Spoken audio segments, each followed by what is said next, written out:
Welcome to LUTV News Break. I'm Caroline Ott. And I'm Travis Reed. The International Student Council at Lamar University has been devoted to providing cross-cultural interaction through a variety of events for both domestic and international students. Their most recent event highlighted the Hispanic community during an evening that brought together people of all backgrounds. LUTV News reporter Phil Borjas was there to find out more. At Lamar University, culture is at the center of a blooming institution.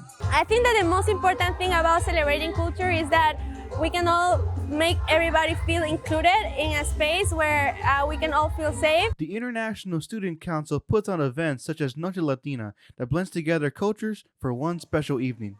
Our main goal is to bring all the cultures together, and for that reason we do different cultural festivals throughout all the semesters. Noche Latina celebrated the mix of Hispanic traditions, from food to a game of loteria. Loteria is basically Mexican bingo. What they do is call the cards, and each of the cards has a specific name. They had al pastor, they had chicken tacos, birria tacos. I think the food was great. And for some, an event like this was important in a place where Hispanic culture lacks compared to other cities. It's sort of a culture that is missing in Beaumont.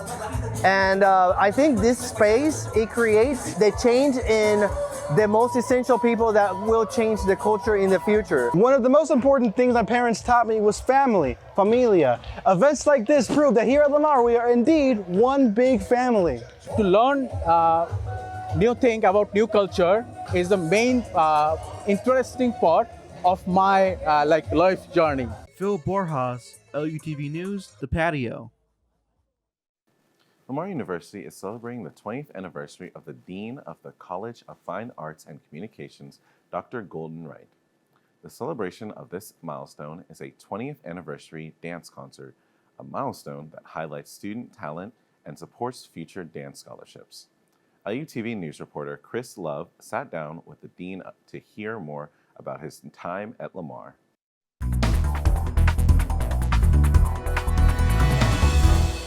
What does this 20th anniversary concert mean to you personally?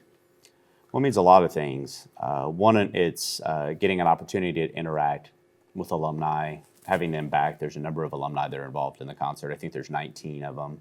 A couple of them coming from out of state just to be a part of it. Some of them that live local. So it's opportunity to interact with them. It's also to revisit some of the choreography I've been able to do over the last 20 years. It's the opportunity to try to do something good and leave a legacy.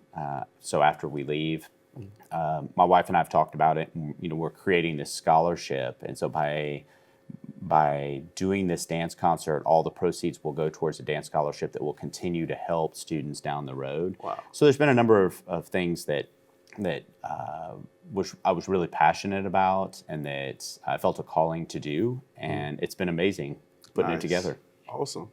So if you had to pick for this concert, do you have a couple favorite different pieces that you guys will be promoting, or you guys will the audience will be able to see this week? Well, I think there's individual pieces that different people will gravitate towards. Some of them are for entertainment's sake. Some of it's just to feel good. Some of it is it'll touch your heart. I've got two pieces that are like that. One in particular that's really special to my wife and I. It actually has a reflection of a moment in our relationship.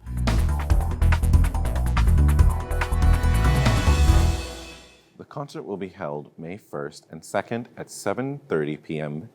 Visit www.lutd.ludus.com to purchase your ticket.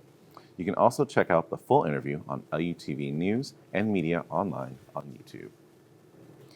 If you're looking for something new to watch or trying to get into anime for the first time, our resident nerd, Landon Doucet, has what to start with and his own recommendations in this edition of LD's Nerd Corner.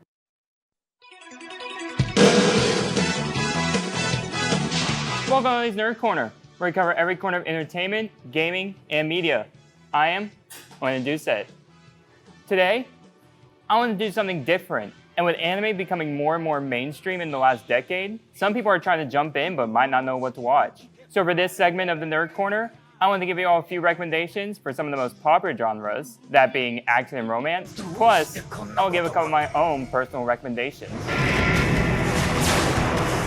Now, most people know the big three, which are Bleach, One Piece, and Naruto. Then there's the grandfather of the big three, which is Dragon Ball. But for a first-time watcher, getting into any of those four as your first is a very time-consuming task. Mommy. Jumping into my recommendations, if you are a romance lover, most people would agree that the best to start with is Horimiya. It's got all the points of a perfect romance anime. It's got the main couple. Cute beyond belief. It's got side couples through All the time. Maybe Ayasaki knows him? Just for today. And best of all, it's got comedy. For something? He's also a new addition to the friend group, and he started things off way worse than you. I hated his guts. Now look how close we are, huh? All in all, it's my first recommendation for the best romance anime to start with. Hori-san! Ganbare! In terms of action anime recommendations, there are a variety I can go with that released in the last few years alone. You've got Jujutsu Kaisen, you've got Demon Slayer, and you've got Solo Leveling. All of these are different in terms of the action you would be getting. Honestly though, that's what I would recommend for action animes, especially Jujutsu Kaisen. With all that being said, there are plenty of different anime genres out there. So if you want something certain, then you might find something out there for you.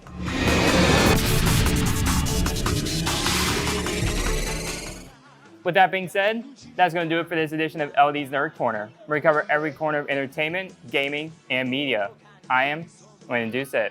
If you'd like to see more content or have suggestions on what I should do next, be sure to check out LD's Media Corner on Instagram and Facebook. And to see more content from LUTV News, follow us on Facebook, X, and Instagram. Last week's sports focused on football in the spring, but this week we have softball, one of the true springtime games we all love. That's right, but we may have some other sports coming up as well.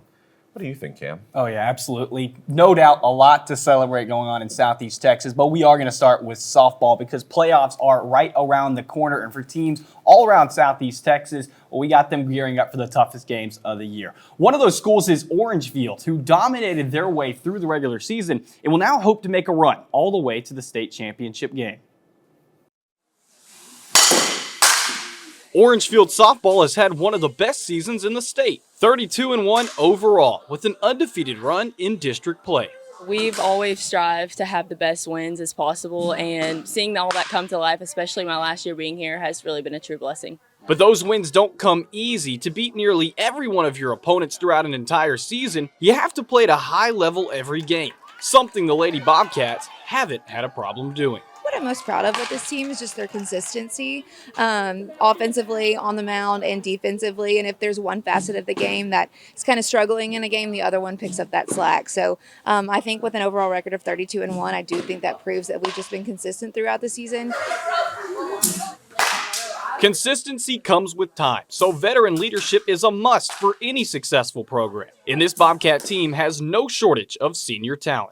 I've got 3 seniors, 5 total, but 3 that have been 4-year starters for us, and Charlie Sanchez, Aubrey Gamblin, and Hallie Becker. They have just, with their talent and just their leadership, they've elevated this program to something when I took over 10 years ago that I could have only dreamed of and hoped for. I think our senior group's really special. We have done a lot of things since our freshman year. We got it our freshman year, and then back-to-back this year really just kind of like was even better. We're really excited, and we're just happy that we're in this situation. But now is when the games get tough. The playoffs will be full of district champs, all with the same goal of winning a state championship. So Orangefield will have to keep their winning mentality throughout the postseason, which could result in meeting the reigning state champions in just the 3rd round. We actually have a postseason mentality on our shirts, and it's just a mindset that it could end at any moment, and you just have to really finish through the season. So we're going to have to play well. We're going to have to play well over the next several weeks. And then hopefully we get to Grandview in round 3, who is the defending state champion. But you've got to be the best. You got to beat the best. So I think we're prepared and we're ready for it. Reporting on Orangefield softball, Cam Sanderson. All right, good luck to our local softball teams. And Save Our Children, founded by CEO Pastor J.D. Roberts, recently hosted a dinner with champions. This event recognized 2 local high school teams that made it to the state basketball championship. LUTV News reporter Cammie Green has more. Pastor J.D. Roberts of Save Our Children organization hosted its 7th annual Dinner with Champions ceremony, where they honored Beaumont United and Westbrook High School for making it to state. but these young men, their coaches, the school, with all the adversity they was going through, they still stayed focused on their one goal, and that was making it to the state, and they did. Save Our Children's goal is to highlight young people who are making a positive impact while also keeping them on the right track early on. If you want to stop what's really happening, go to the trenches and do some planning. Robert says he's more like a father figure than a mentor to these young men, awarding them with custom-made medals. Father figure is way more than a mentor, because a mentor can change his mind, but a father would always love his sons forever, and that's what I try to do. Amy Green, LUTV News, Cathedral of Faith Baptist Church. All right, congratulations on Westbrook and Beaumont United for making it to state. You know, that's a hard thing to do. Both Beaumont schools making it a state championship. I mean, that's going to be something the city remembers forever. For sure. Shout out Westbrook Bruins. Seems like there's a lot of talent in Southeast Texas for sure. Absolutely. All right, folks, this week is going to be a wet one for Southeast Texas, so be sure to get those umbrellas ready. Or at least have a rain jacket nearby. Let's take a look at the LUTV weather forecast. The rest of the week and moving on into the weekend, we are looking at some scattered showers and thunderstorms with our highs in the 80s and lows in the high 60s. Starting next week, the temperatures are about the same, but it should clear up some, and the sun will make an appearance Monday and Tuesday. And that's it for your LUTV 7-day weather forecast. Thank you for watching LUTV News Break. To see more content from LUTV News, follow us on X, Instagram, and like us on Facebook. Be sure to join us next time for LUTV News, where your campus, community, and culture news come together.